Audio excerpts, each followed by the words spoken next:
Okay, Assalamualaikum warahmatullahi wabarakatuh. Kita sambung tentang kesan faktor pH ke atas kadar tindak balas enzim. Aktiviti enzim dipengaruhi oleh pH larutan persekitaran. Pada lazimnya semua enzim bertindak pada paling berkesan pada pH yang optimum. Kita dah ketahui bahawa kalau kita sebut PM tu maknanya optimum lah. Sini pH, maknanya pH optimum. Tapi kalau kita sebut kadar tindak balas maksimum. Jangan terbalik tu. Kebanyakan enzim berfungsi paling cekap antara julat pH 8 hingga 6 hingga 8. Misalnya enzim amylase DO berfungsi pada pH 6.8. Namun terdapat beberapa pengecualian seperti enzim pepsin di dalam mulut bertindak pada pH perut bertindak pada pH optimal antara julat 1.5 hingga 2.5. Tapi kalau kita tengok graf kat sini, pH optimal bagi pepsin adalah 2. Enzim tripsin dalam duodenum pula dapat bertindak dengan baik dalam keadaan medium beralkali, iaitu sekitar 8.5.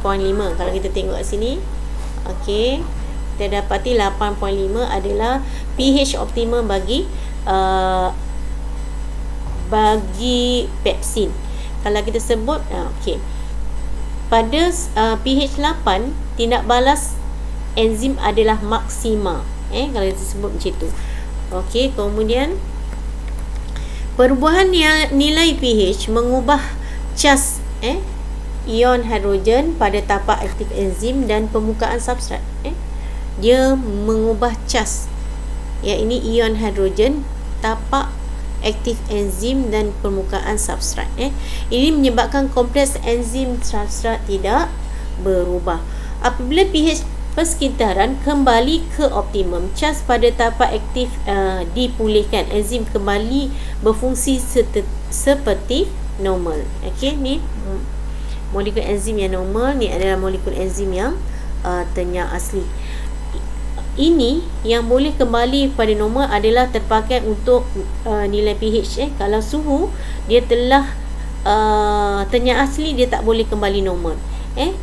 Berbeza kesan suhu dengan kesan pH. Kalau pH kesan dia ternyata asli, dia boleh berbalik, tetapi untuk suhu dia adalah kekal. Perubahan nilai pH ekstrim akan memutuskan ikatan struktur dan mengubah tapak aktif enzim menjadi ternyata asli.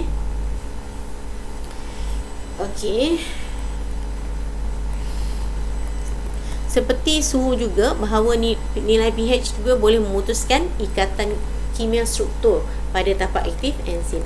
Kita tengok kat sini adalah kesan kepekatan substrat.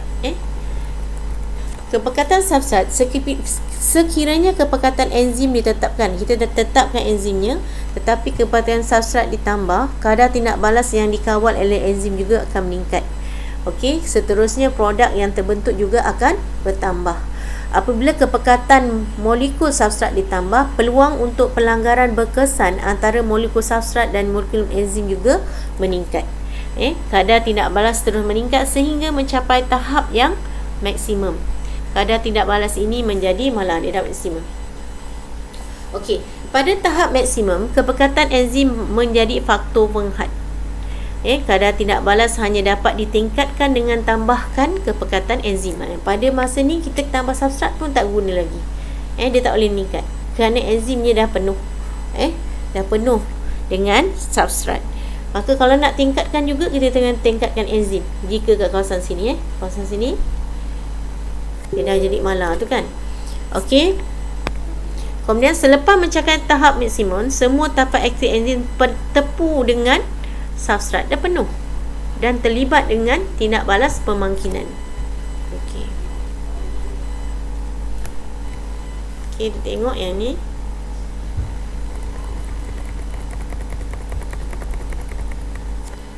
Ini adalah, kita tengok ada berapa molekul enzim dia, ada 4. Kita malarkan molekul enzimnya 4. Kemudian kita tambahkan substratnya satu persatu. Bila kita tambah satu, didapati yang kompleks enzim substrat yang terbentuk juga satu kat sini.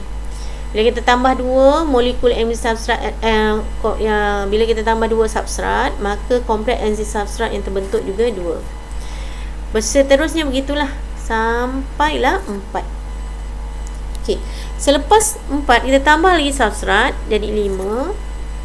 5, didapati bahawa kompleks enzim substrat yang terbentuk masih lagi 4.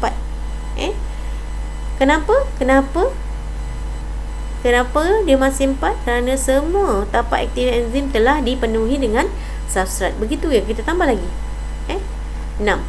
Sama juga molekul enzim substrat yang terbentuk, kompleks enzim substrat yang terbentuk masih lagi 4. Ini kerana semua enzim telah terlibat dengan tindak balas. So kalau kita nak jawab soalan, kita tengok graf. Apa terjadi kepada kadar tindak balas enzim apabila kepekatan substrat bertambah? Maka kadar tindak balas enzim akan bertambah. Kenapa? Kerana bilangan molekul substrat bertambah.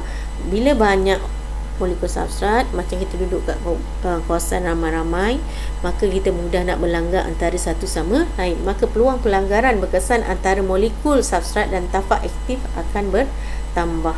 Ini menyebabkan pembentukan kompleks enzim substrat akan bertambah dan akhir sekali penghasilan produk akan bertambah.